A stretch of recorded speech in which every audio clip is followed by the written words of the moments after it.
So it's almost Christmas 2011, and a couple of business guys are looking for a way for their employees to give back to the community, to invest and bring life around them. One of them sits down and watches the evening news and finds out that at the high school he had grown up in here in Las Vegas, there were 150 students who were homeless or displaced, had nowhere to live, nowhere to rest, and still were fighting their way through high school. He could hardly believe it, but sure enough, he travels to the school to find out if this report is true. And as he walks in, he sees people he's never seen before. He sees these students who are battling their way against all odds to get an education and live a different life than the one that they had grown up in. And his heart broke for it. Several years later, here we stand in the hub of Project 150, an organization started and named after those 150 students that seeks to serve and help and resource students who are disadvantaged, displaced, or homeless here in Las Vegas. They're in tens of schools, helping thousands of students get connected to the resources and connected to the things that they need to move forward. This story isn't entirely different from the sort of life that Jesus lived. Jesus saw people that no one else saw, and Jesus connected people who are completely unconnected.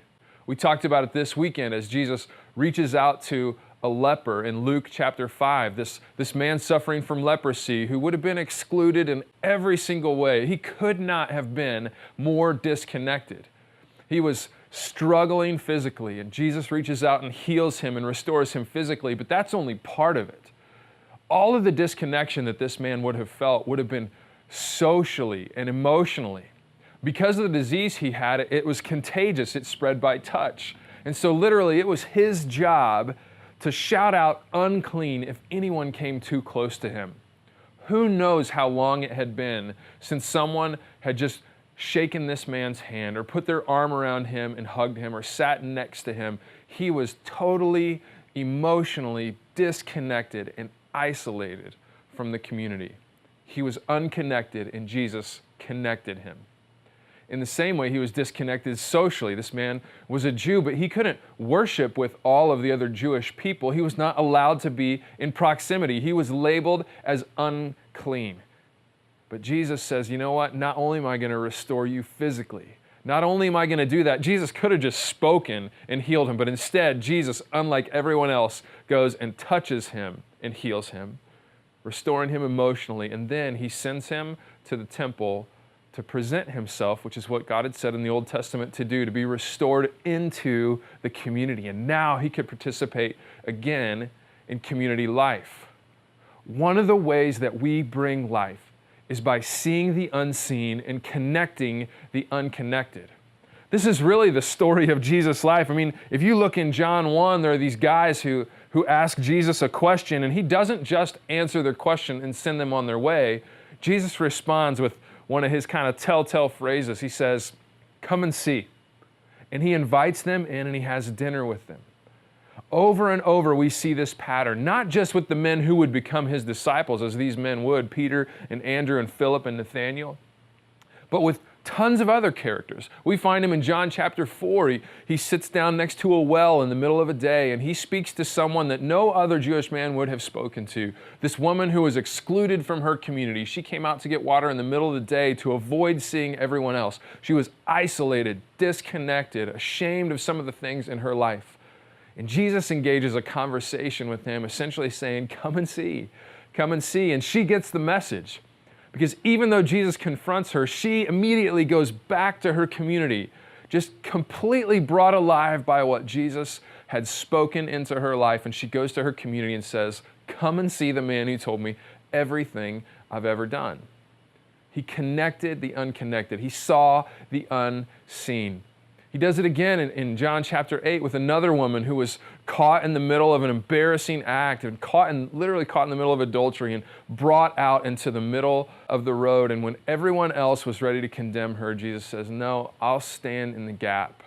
And he restores her and he connects her again to community. Over and over and over, we see this story of Jesus connecting the unconnected. If we're going to be people who bring life, we do the same thing. And it's as simple as what Jesus did. We can just look at people and say, come and see.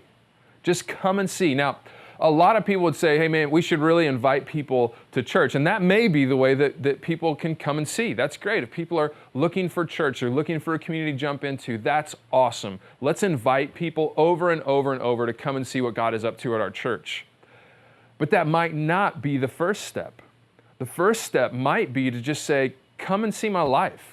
Let's get coffee. Let's go get wings. Let's go get some other food that you really like and they might like too. Invite them close enough to your life to just come and see what Jesus does in our lives and in our families. We can say, come and see our community, not just with our church. We can also say, come and see by inviting people into our life group, or maybe just into one of our gatherings, like maybe your life group's having a barbecue or doing something around Halloween or Thanksgiving. Maybe you're one of those people like me whose family's not here and you're gonna do Friendsgiving, and you can just invite people in and say, come and see what it looks like to interact with Jesus people. There are so many ways that we can say, come and see. And let's be honest, our city needs this. We live in a disconnected, lonely city where people with the military are in and out and finding people. There are people who've lived here for a long time and the garage door goes up, the garage door goes down, and that's just about it. But they're looking for real connection. This is exactly what God has given us. It's really the heart of the gospel. At the heart of the gospel, Jesus connects us to God, and he connects us to a community of people who are living like him and coming alive in him. And so we want to be people who say, come and see. But I think really the key is this. The thing that we have to wrestle with, the question every single one of us has to ask, is the same question that man in Luke chapter 5 asked Jesus. He came up to him, he said, Lord, if you are willing, you can heal me and make me clean.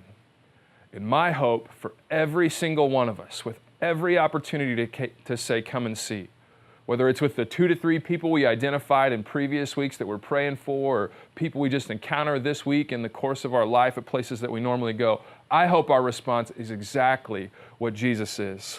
Because Jesus reached out, touched the man and said, I am willing. Let's be people who say, come and see, and every single opportunity that arises, whether it's comfortable or not, whether we think they'll say yes or no, that as we say, come and see, as people are looking to be connected, our answer is always, I am willing.